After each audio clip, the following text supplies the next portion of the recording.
بسم اللہ الرحمن الرحیم نحمده ونصلی علی رسوله الکریم اما بعد. اللہ تبارک و تعالی کا ارشاد ہے اقیم الصلاۃ لذکری. حضرت صلی اللہ تعالی علیہ وسلم سے ارشاد فرمایا گیا کہ آپ نماز قائم کیجئے میرے ذکر کے واسطے. نماز سب سے اعلیٰ درجے کا ذکر ہے، اللہ کی یاد. ذکر کے معنی ہے یاد. سب سے بڑا ذکر، سب سے بڑی یاد اللہ کی نماز کی شکل میں ہوتی ہے، اور وہ جتنی اللہ کے حکم کے مطابق ہوگی اور اللہ کے رسول صلی اللہ تعالی علیہ وسلم کی سنت متوارثہ کے مطابق ہوگی، اتنی ہی وہ اللہ کے ہاں مقبول ہوگی. اور اگر وہ نماز دیکھا دیکھی پڑھی جاتی رہی کہ ہم نے اپنے محلے میں کسی بڑے میاں کو نماز پڑھتے دیکھا، ویسے ہی ہم نماز پڑھنے لگے. کسی بڑے میاں کو اذان کہتے دیکھا، ویسے ہی اذان کہنے لگے. کسی بڑے میاں کو تکبیر کہتے دیکھا، ویسی تکبیر کہنے لگے. مجھے خوب یاد ہے میرے بچپن میں حضرت مولانا ابرار الحق صاحب رحمۃ اللہ علیہ تشریف لائے. حاجی رفیق صاحب مرحوم گلوریس والے، وہ بھی صبح حضرت کی مجلس میں آئے تو والد صاحب سے عرض کیا کہ حضرت کا بیان آج مرکز کی مسجد ڈال حبیب اللہ میں مغرب کے بعد ہفتے واری اجتماع کا دن ہے، ہو جائے تو بہت اچھا ہے. وہاں جو امام و خطیب تھے حضرت مولانا محمد میاں صاحب، وہ تمام ہی بزرگوں کا بڑا احترام، بہت ہی لحاظ اور ہر ایک کی نسبت کے مطابق اس کے ساتھ معاملہ کرتے تھے. تو انہوں نے حضرت سے درخواست کی کہ آپ نماز پڑھا دیں. لیکن حضرت کا ایک خاص حال تھا جو بہت ہی شاذ و نادر دیکھا گیا اس زمانے میں. اگر کہیں اذان سنت کے خلاف ہوئی، ادائیگی اس میں غلط ہوئی، تو حضرت کا چہرہ سرخ ہو جاتا تھا. اور مجھ سے حضرت نے فرمایا کہ جب غلط اذان ہوتی ہے تو میرے دل میں ایک تیر سا لگتا ہے، غلط تکبیر ہوتی ہے تو مجھے ایک تکلیف ہوتی ہے. اور نماز تو حضرت برداشت ہی نہیں کر سکتے تھے. بعض دفعہ میں نام نہیں لیتا، ایک بہت بڑے بزرگ کے ہاں اعتکاف ہوا کرتا تھا، وہاں حضرت تشریف لے گئے.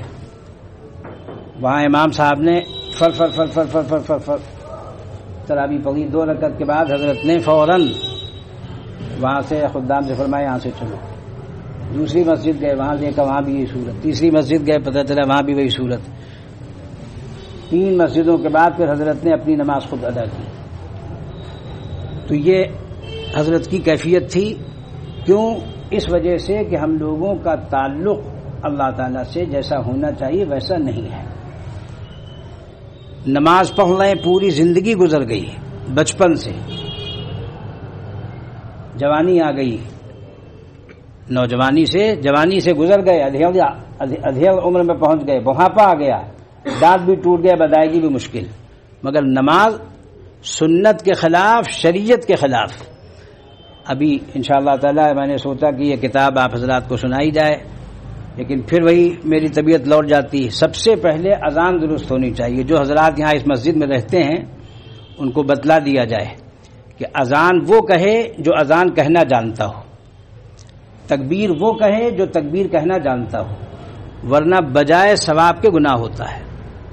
تو حبیب اللہ میں بچپن میں میرے ایک بوڑھے سے مؤذن تھے، پتہ نہیں کب سے تھے وہ. اب یہاں تو یہ رہتا ہے نا بھائی کوئی چلا آ رہا ہے، بس چلا آ رہا ہے، اس سے بحث نہیں کہ بیچارہ یہ اذان کہہ پاتا نہیں کہہ پاتا کیا ہے. تو اب وہ بوڑھے بھی تھے کافی، اور تلفظ بھی ان سے بہت دشوار تھا. لیکن حضرت نے نماز بعد میں پڑھائی. جب وہ اذان کہہ کر آئے تو حضرت نے ان سے پوچھا، مجھے خوب یاد ہے، اذان کہنی کس سے سیکھی؟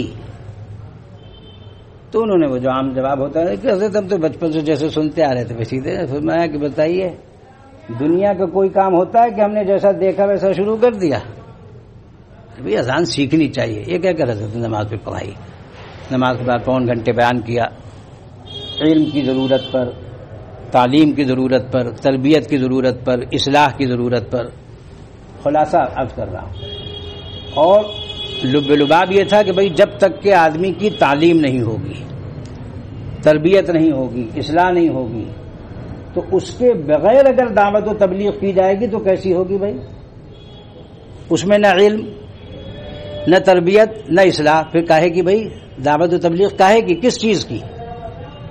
علم سے خالی، تعلیم سے خالی، تربیت سے خالی، اصلاح سے خالی، بزرگوں کی صحبت سے خالی، علماء دین کی تعلیم سے خالی، دیندار اچھے والدین کی تربیت سے خالی، پھر کیسے تبلیغ ہوگی بھائی؟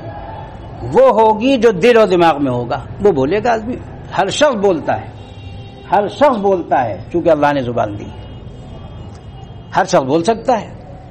لیکن بقول علامہ انور شاہ کشمیری رحمۃ اللہ علیہ کے کہ ایک طالب علم نے ان سے پوچھا کہ حضرت سب سے زوردار تقریر کون کرتا ہے؟ تو انہوں نے فرمایا زوردار یا صحیح؟ کیا فرق ہے اس میں؟ فرمایا ہاں، زوردار تقریر تو بہت بڑا عالم بھی کرتا ہے اور بہت بڑا جاہل بھی کرتا ہے۔ تو فرمایا حضرت ایسے کیسے؟ بہت بڑا عالم بھی زوردار تقریر کرتا ہے، بہت بڑا جاہل بھی زوردار تقریر کرتا ہے؟ کہ ہاں، بہت بڑا عالم زوردار تقریر کرتا ہے اپنے علم کے زور سے، اور بہت بڑا جاہل تقریر کرتا ہے بہت زوردار اپنی جہالت کے زور سے، جو منہ میں آتا ہے بکتا ہے، وہ بھی تقریر ہوتی ہے۔ تو اس لیے ہم لوگوں کو سب سے پہلی چیز یہ کہ بھئی جب اللہ تعالیٰ نے توفیق دی طہارت کی، طہارت کا طریقہ معلوم نہ ہو تو طہارت کیسے حاصل ہو؟ یاد رکھیے کسی بھی مذہب میں سوائے اسلام کے طہارت کا طریقہ ہے ہی نہیں،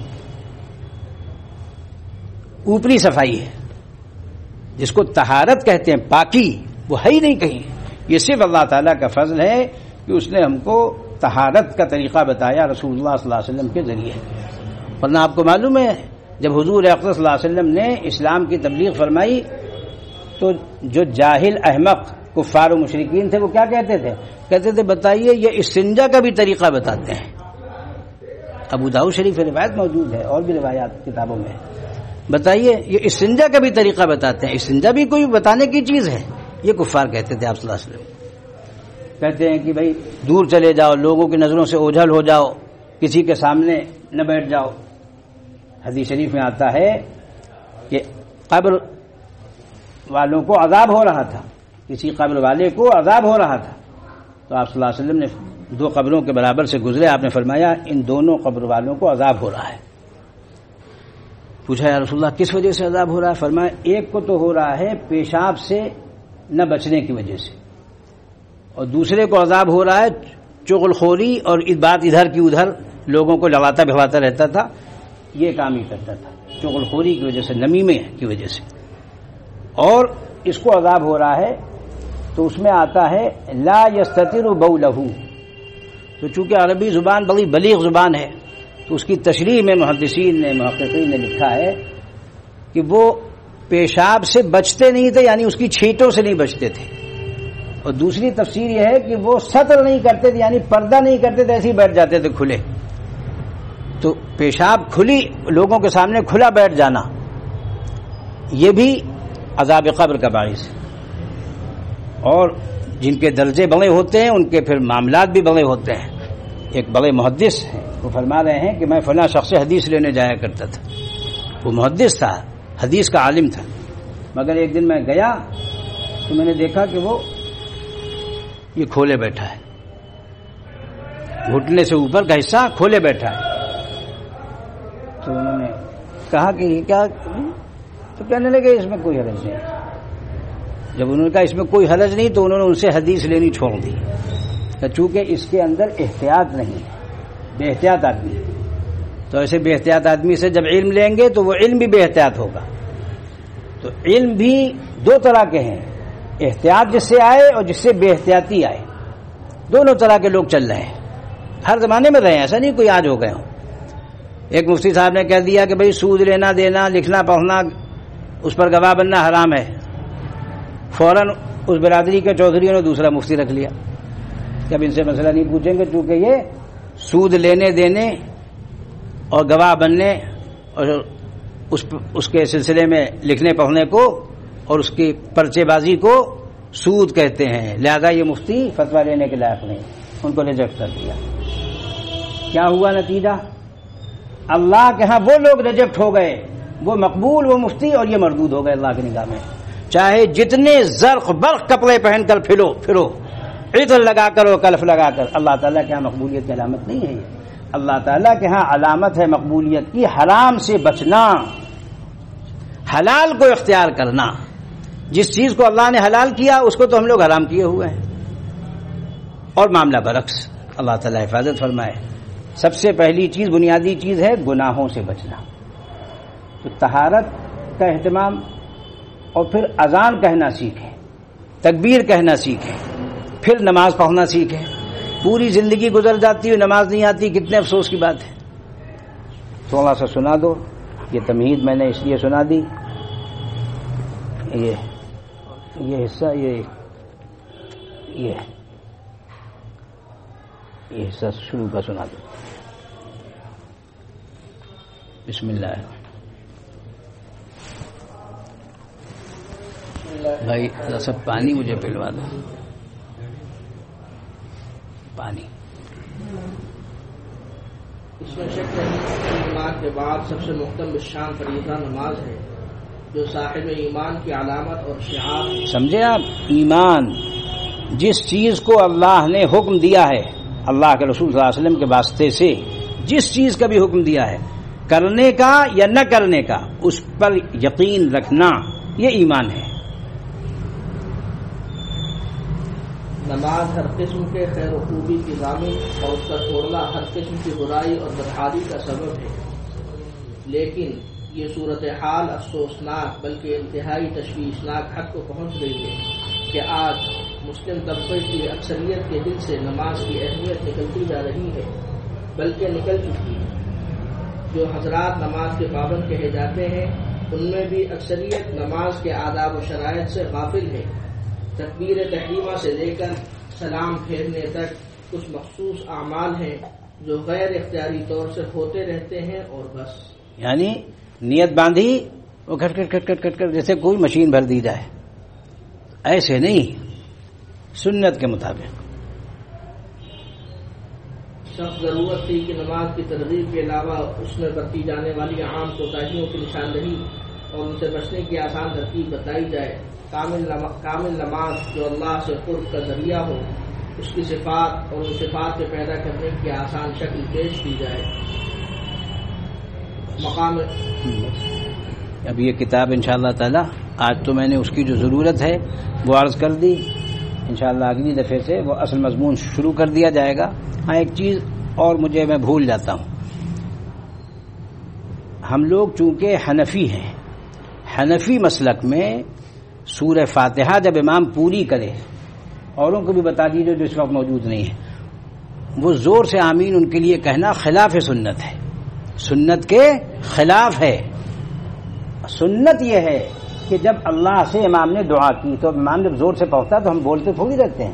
جب امام نے دعا کی تو بہت آہستہ سے، جس کو اپنا نفس خود اپنے آپ کو سنا دیں، بس اتنی آواز سے کہنا چاہیے. سنا آپ نے؟ بس اس سے زیادہ آواز اگر اٹھتی، بس خاموش ہے، مشورہ نہیں ہو رہا ہے، تو وہ اتنی زور سے بس کہیں کہ اپنے آپ کو سنا دیں. تو وہ ہے طریقہ اہل سنت والجماعت، بالخصوص حنفی حضرات جو ہیں. حنفی مسلک میں ہمارے ہاں آہستہ سے آمین کہنا یہ سنت ہے. بعض حضرات، یاد رکھیے گا میرے الفاظ، بعض حضرات کے نزدیک زور سے آمین کہنے سے نماز فاسد ہو جاتی ہے، اس لیے میں بتلا رہا ہوں. لوگ اس کو دیکھا دیکھی چل رہے ہیں، دیکھا دیکھی. حضرت مولانا ابراہیم رخسار رحمۃ اللہ علیہ جملہ یہی ٹال حبیب اللہ میں آج سے 40 سال کم سے کم پہلے فرمایا تھا، دیکھا دیکھی نہ کرو. دیکھا دیکھی اذان شروع کر دی، دیکھا دیکھی تکبیر شروع کر دی، دیکھا دیکھی نماز شروع کر دی، دیکھا دیکھی آمین شروع کر دیا. ارے بھائی، حرمین محترمین کا احترام ہمارے سر آنکھوں پر، لیکن وہاں جو 100 سال سے زیادہ عرصہ ہو رہا ہے، وہاں جس مسلک کے لوگ اس وقت بیٹھے ہوئے ہیں وہ نہ حنفی ہیں، نہ مالکی ہیں، نہ شافعی ہیں، نہ پورے طور پر حنبلی ہیں، بلکہ وہ اپ ٹو ڈیٹ ہیں سعودی. اس لیے یہ 5واں مسلک چل رہا ہے، سعودی مسلک. صاف سن لو اردو میں. وہاں مسجد حرم میں، حرم شریف میں ایک بڑے عالم جو 40 سال سے درس دیتے ہیں، ان سے میں نے ایک مسئلہ پوچھا کہ یہاں یہ جو عمل ہوتا ہے، میرے ساتھ ایک مفتی صاحب اور تھے، اس کا حکم حنابلہ کے ہاں کیا ہے؟ تو انہوں نے فوراً ایک حنبلی مفتی صاحب کو، جو سرکاری مفتی تھے، ان کو فون کیا کہ ہمارے پاس 2 ہندوستان کے مفتی صاحبان تشریف لائے ہوئے ہیں، وہ یہ مسئلہ پوچھ رہے ہیں کہ حرم میں ایسا ہوتا ہے، یہ مسلک حنبلی میں اس کا کیا حکم ہے؟ تو انہوں نے فوراً کہہ دیا جائز ہے، چونکہ وہ حرم میں ہو رہا تھا وہ عمل۔ تو میں نے ان سے کہا کہ ان سے یہ پوچھیے کہ مسلک حنبلی میں جو اصل مسلک مدون ہے اس میں یہ کہاں ہے؟ جیسے ہی انہوں نے یہ سوال ان سے کیا تو فوراً انہوں نے اپنے استاد کا حوالہ دیا کہ یہ بات آپ ان سے پوچھیں، یہ کہہ کے فون کاٹ دیا۔ تو وہ مسکرائے، انہوں نے پھر ان کے استاد کو فون کیا جو ریٹائرڈ ہو چکے تھے، ان کو جب فون کیا تو انہوں نے جب سوال ہمارا دہرایا تو پوچھا یہ کون ہے پوچھنے والے؟ تو انہوں نے بتایا کہ وہاں مفتی ہے، کہتا کہ ان کا سوال بالکل ٹھیک ہے، یہ مسلک حنبلی نہیں ہے۔ انہوں نے فوراً کہا کہ یہ مسلک حنبلی نہیں ہے۔ ابھی 2 سال قبل حاضری ہوئی جب، تو وہاں مسجد نبوی میں ایک استاذ پڑھاتے ہیں، ان کو کسی نے بتلایا ہوگا، وہ آئے کہ مجھے آپ اجازت حدیث دے دیں۔ تو میں نے ان سے پوچھا کہ آپ کا مسلک کیا ہے؟ تو انہوں نے یہ سن کے بہت پیشانی میں، لوگ تو ہاتھ تو چومتے نہیں، پیشانی چومتے ہیں، پیشانی چومی۔ ان کا یہ سوال آپ کا بہت بنیادی ہے۔ اور پھر انہوں نے کہا کہ میں اصل مسلک قدیم حنبلی پر ہوں، جو یہاں رائج ہے اس پر نہیں ہوں۔ تو میں نے کہا ہاں اب میں آپ کو اجازت دے سکتا ہوں، اس کے بغیر نہیں۔ تو اس وقت ایک افراتفری مچی ہوئی ہے، ادھر دیکھا وہاں وہ شروع کر دیا، ادھر دیکھا وہ شروع کر دیا، ادھر دیکھا یہ شروع کر دیا۔ یہ نہیں بھائی، ہمارا مسلک حضرت سیدنا علی کرم اللہ وجہہ، حضرت سیدنا عبداللہ بن مسعود رضی اللہ تعالیٰ عنہ، جو خلفائے راشدین کے بعد 5واں درجہ رکھتے ہیں علم و فقہ کے اعتبار سے، حضرت عبداللہ بن مسعود رضی اللہ تعالیٰ عنہ۔ اگر ہم مسلک حنفی کو کمزور سمجھیں تو گویا کہ ہم ان صحابہ کو کمزور سمجھ رہے ہیں۔ ٹھیک ہے، کسی کے نزدیک حضرت عبداللہ بن عمر کی روایت ہے، کسی مسلک میں حضرت عبداللہ بن عباس کی روایت ہے، کسی کے نزدیک حضرت علی رضی اللہ تعالیٰ عنہ کی ایک روایت ہے، اور ہمارے نزدیک مسلک حنفی میں حضرت عبداللہ بن مسعود اور بہت سی چیزوں میں حضرت سیدنا علی رضی اللہ تعالیٰ عنہ ایک بنیادی حیثیت رکھتے ہیں۔ امام اعظم ابو حنیفہ رحمۃ اللہ علیہ کے سلسلے استاذ میں 4 5ویں نمبر پر وہ آتے ہیں، اور امام ابو حنیفہ رحمۃ اللہ علیہ کا مقام معمولی مقام نہیں ہے۔ امام ابو حنیفہ رحمۃ اللہ علیہ کے شاگرد امام ابو یوسف امام محمد ہیں، امام ابو یوسف کے شاگرد امام محمد ہیں، اور ان کے دونوں کے شاگرد امام شافعی ہیں۔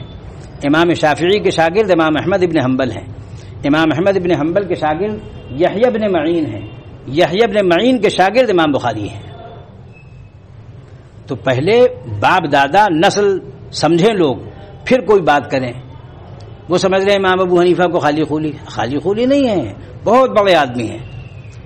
حضرت خواجہ معین الدین چشتی رحمۃ اللہ علیہ جو ہندوستان کے مبلغ اعظم ہیں، وہ جب ہندوستان حضور اقدس صلی اللہ علیہ وسلم کے اشارے پر خواب میں اشارہ ہوا کہ اس کو فلسطین میں جا کر اسلام کی تبلیغ کرو، تو جب وہ آنے لگے تو راستے میں سید علی حجویری رحمۃ اللہ علیہ جن کا مزار لاہور میں ہے، وہاں 3 چلے قیام کیا۔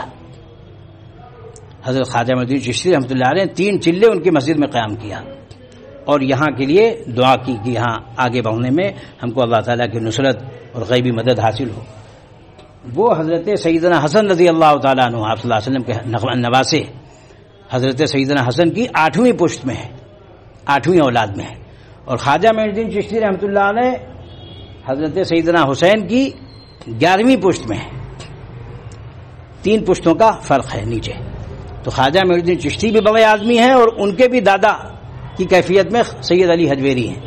تو سید علی حجویری رحمۃ اللہ علیہ کے بارے میں لکھا ہے ان کے حالات میں کہ جب وہ اس علاقے میں آنے لگے تو اس سے پہلے انہوں نے حضور صلی اللہ علیہ وسلم کے روضہ اقدس پر حاضری دی، پھر وہاں سے اور جگہ ہوتے ہوئے حضرت سیدنا بلال حبشی رضی اللہ تعالیٰ عنہ آپ صلی اللہ علیہ وسلم کے خاص خادم کے مزار پر حاضر ہوئے، اور جب ان کے مقبرے پر حاضر ہوئے تو وہاں ان کو نیند آ گئی، ان کے قدموں میں وہ سو گئے حضرت سیدنا بلال کے مزار پر۔ جب سوئے تو حضرت صلی اللہ علیہ وسلم کی زیارت ہوئی. حضرت صلی اللہ علیہ وسلم باب بنی شیبہ، ایک باب ہے آج بھی ہے، باب بنی شیبہ، جس سے آپ صلی اللہ علیہ وسلم اکثر داخل ہوتے تھے حرم شریف میں، اس باب سے آپ تشریف لا رہے ہیں، اس دروازے سے. اور آپ صلی اللہ علیہ وسلم کی گود میں ایک بوڑھے کو آپ گود میں لیے ہوئے جیسے بچے کو لیا جاتا ہے گود میں، آغوش میں سینے سے لگائے ہوئے. تو سید علی حجویری کہتے ہیں کہ میں نے حضرت صلی اللہ علیہ وسلم کو جب دیکھا تو میں لپکا اور جا کے آپ کے قدموں میں لپٹ گیا، اور میں نے پوچھا کہ یا رسول اللہ یہ بوڑھا بچہ کون ہے آپ کی گود میں، جو دیکھ کے تو بوڑھا ہے اور آپ لیے ہوں اس کو بچے کی طرح. تو آپ صلی اللہ علیہ وسلم مسکرائے، فرمایا چونکہ وہ یہاں آ رہے تھے سید علی حجویری، تو پیشگی ان کو بشارت دی گئی جس میں کئی اشارے ہیں، اس میں تفصیل کا وقت نہیں ہے. فرمایا یہ تمہارا اور تمہارے پورے دیار کا امام ہے ابو حنیفہ. حضرت صلی اللہ علیہ وسلم نے فرمایا یہ تمہارا اور تمہارے پورے دیار کا امام ہے ابو حنیفہ. تو سید علی حجویری کہتے ہیں کہ مجھے حضرت امام اعظم کی عظمت اس خواب کو دیکھ کر اور دل و دماغ میں بڑھ گئی کہ آپ صلی اللہ علیہ وسلم کو گود میں لیے ہوئے ہیں، یہ گویا میری سنت کے محافظ ہیں. تو ہم لوگ جو مسلک حنفی پر عمل کرتے ہیں اس کا مطلب یہ ہے کہ ہم لوگ اس طریق سے سنت پر عمل کرتے ہیں. سنت کے طریق ہیں مختلف، یہ بھی ایک طریق ہے جس کا نام حنفیت ہے. یہ کوئی سنت کے مقابلے میں نہیں ہے جو لوگ روب گاٹھتے ہیں کہ ہم اہل حدیث ہیں. 200 سال سے پہلے یہ یہاں نہیں پایا گیا پورے بر صغیر میں یہ مذہب. یہ میاں نذیر، شیخ عبدالحق، نواب صدیق حسن خان اور شیخ محمد حسین بٹالوی. میاں نذیر حسین بہار کے تھے، دہلی آ گئے تھے. شیخ عبدالحق تھے بنارس میں، اور ایک تیسرے بزرگ تھے قنوج میں، وہ بھوپال ان کی شادی ہو گئی تھی تو وہ بھوپالی کہلاتے تھے. نواب صدیق حسن خان کی ملکہ سے شادی ہو گئی تھی وہاں کی، تو وہ نواب ملکہ کے واسطے سے کہلاتے تھے. اور ایک چوتھے تھے جن کا نام تھا نواب صدیق حسن خان بھوپالی. انہوں نے انگریزوں کی وفاداری میں جب ان لوگوں نے کام کیا تو اس وقت انہوں نے باقاعدہ درخواست دی ہے، جو نواب صدیق حسن خان صاحب کے بعد جو آخری ان کے سب سے مرتب عالم ہیں مولانا محمد حسین بٹالوی، ان کی درخواست اور باقاعدہ وہ منظوری سب موجود ہے لکھی ہوئی ان کی کتابوں میں، کہ انہوں نے مسلک اہل حدیث کو لکھ کر اور باقاعدہ اپنا نام، کہ اس نام سے ہم کو پکارا جائے، لوگ ہم کو وہابی کہتے ہیں. تو وہابی ان کے حق میں گالی بن گئی تھی ہندوستان میں. جس کو دیکھو کون جا رہا ہے کہ وہابی جا رہا ہے، کون جا رہا ہے وہابی جا رہا ہے. تو انہوں نے کہا کہ نہیں ہم کو وہابی نہ کہا جائے، ہم کو اہل حدیث کہا جائے. تو اس کے لیے انہوں نے ایک باقاعدہ انگریزوں کو درخواست دی اور انگریزوں نے اس کو منظور کر کے ان کے لیے الاٹ کیا ہے، الاٹمنٹ ہوا ہے انگریزوں سے اہل حدیث کا. یاد رکھیے اہل سنت والجماعت کا الاٹمنٹ یہاں نہیں کرایا گیا، حضور اقدس صلی اللہ علیہ وسلم نے الاٹمنٹ کیا اس کا کہ ہماری جماعت وہ ہے جس پر میں ہوں، میرے صحابہ ہیں. تو آپ صلی اللہ علیہ وسلم نے اپنے صحابہ کو مستند قرار دیا ہے. مردود ہے وہ جو ان کو مستند نہ مانے، مردود ہے وہ، ملعون ہے وہ جو ان کو مستند نہ مانے. ہم ان کو مستند مانتے ہیں جن کو حضرت صلی اللہ علیہ وسلم مستند قرار دیا. اللہ تعالیٰ نے حضور اقدس صلی اللہ علیہ وسلم کو مستند قرار دیا ہے، صحابہ کرام کو آپ صلی اللہ علیہ وسلم نے مستند قرار دیا ہے، صحابہ کرام نے تابعین کو مستند قرار دیا ہے. امام اعظم ابو حنیفہ رحمۃ اللہ علیہ نے صحابہ کرام کی زیارت کی ہے. تو وہ شخص انتہائی مردود اور ملعون ہے جو ان کی شان میں گستاخی کرے. اس کو یاد رکھیے، اللہ کے لیے محبت رکھنا اور اللہ کے لیے بغض رکھنا یہ ایمان کے دو جز ہیں. اگر یہ چیز نہیں ہے آدمی کے اندر تو اس کا ایمان نامکمل ہے، ناقص ہے. اچھائی کا حکم دینا اور برائی سے روکنا، بار بار پورا قرآن بھرا ہوا ہے. ایسا نہیں کہ کہیں فرمایا کہ صرف اچھائی بتلاؤ، صرف اچھائی بتلاؤ، صرف کہاں لکھا ہے؟ سب جگہ لکھا ہے امر بالمعروف کرتے ہیں، نہی منکر کرتے ہیں. حضور اقدس صلی اللہ علیہ وسلم کے لیے فرمایا گیا مومنین سے کہ اللہ کے رسول جو تم کو دیں یعنی حکم دیں وہ بجا لاؤ، جس سے روکیں اس سے رک جاؤ. تو اللہ کے لیے محبت رکھنا، اللہ کے لیے بغض رکھنا یہ ایمان کو مکمل کرتا ہے. حضور اقدس صلی اللہ علیہ وسلم نے بعض کاموں کے کرنے کا حکم دیا ہے، بعض کاموں کے نہ کرنے کا حکم دیا ہے. بعض چیزیں آپ صلی اللہ علیہ وسلم نے جن کا حکم دیا وہ سنت ہیں، جن سے روکا ہے وہ اس کے مقابل ہیں، بدعت ہیں. تو ایسے ہی امر بالمعروف ہے، نہی المنکر ہے. ایسے ہی اہل حق ہیں، اہل باطل ہیں، اہل سنت ہیں، اہل بدعت ہیں. شریعت اور سنت پر چلنے والے ہیں جو مومنین ہیں اور ان کے مقابلے میں غیر مومنین ہیں، تو اللہ تبارک و تعالیٰ نے ان کے راستے کی کوئی ضمانت نہیں دی ہے۔ تو اللہ یعنی ضمانت کا کیا مطلب؟ ان کو فرمایا گیا ہے کہ جو لوگ مومنین کے راستے کو چھوڑ کر غیر مومنین کے راستے کو اختیار کرتے ہیں، ان کے لیے فرمایا گیا ان کا راستہ، ان کا ٹھکانہ جہنم ہے۔ ایسا نہیں کہ ان کے لیے فیصلہ نہیں، فیصلہ ان کا ہو چکا ہے کہ جو لوگ اہل حق کو چھوڑیں گے، یعنی انبیاء کو، صدیقین کو، شہداء کو اور صالحین کو، تو وہ راستے سے ہٹے ہوئے ہیں۔ تو اس چیز کو سمجھ لیجئے، ہندوستان میں روافض سے گڑبڑ پھیلی، ان غیر مقلدین سے گڑبڑ پھیلی، ان نیچریوں سے گڑبڑ پھیلی اور ان گمراہ اور بے راہ لوگوں سے گڑبڑ پھیلی، لیکن اس کے لیے علم شرط ہے۔ علم نہیں ہوگا تو سبدھان باعث پسیری، جس کو دیکھیے اس کے پیچھے۔ تو اس لیے میں نے ایک موٹی سی مثال دی کہ دیکھیے آپ لوگ جو کام کر رہے ہیں پہلے سے، ان کو اپنے باپ دادا کو جن کو اللہ تعالیٰ نے ایمان عطا فرمایا، اسلام عطا فرمایا، اتباع سنت عطا فرمایا، اہتمام شریعت عطا فرمایا، ان کو گمراہ نہ سمجھیں۔ وہ بات ان کے لیے کہی گئی قرآن و حدیث میں جن کے ماں باپ کفار و مشرکین تھے، اس کے لیے فرمایا گیا کہ ان کے راستے پر نہیں، لیکن جو طریقے اللہ کے حکم کے مطابق، رسول اللہ صلی اللہ علیہ وسلم کے سنت کی روشنی میں، صحابہ کرام کے طریقے کے مطابق حضرات ائمہ کرام نے چھوڑے ہیں، وہ سب راہ حق ہیں، راہ اور ہدایت کے راستے ہیں۔ ان کو گمراہی سمجھنا خود گمراہی ہے۔ اللہ تبارک و تعالی ہم سب کو صحیح علم عطا فرمائے، مقبول عمل عطا فرمائے، دنیا میں ہم سب جب تک زندہ رہیں ہدایت کاملہ پر زندہ رہیں، اور جب ہم سب کا خاتمہ ہو تو ہم سب کو نجات ابدیہ نصیب ہو۔ وآخر دعوانا الحمدللہ رب العالمین۔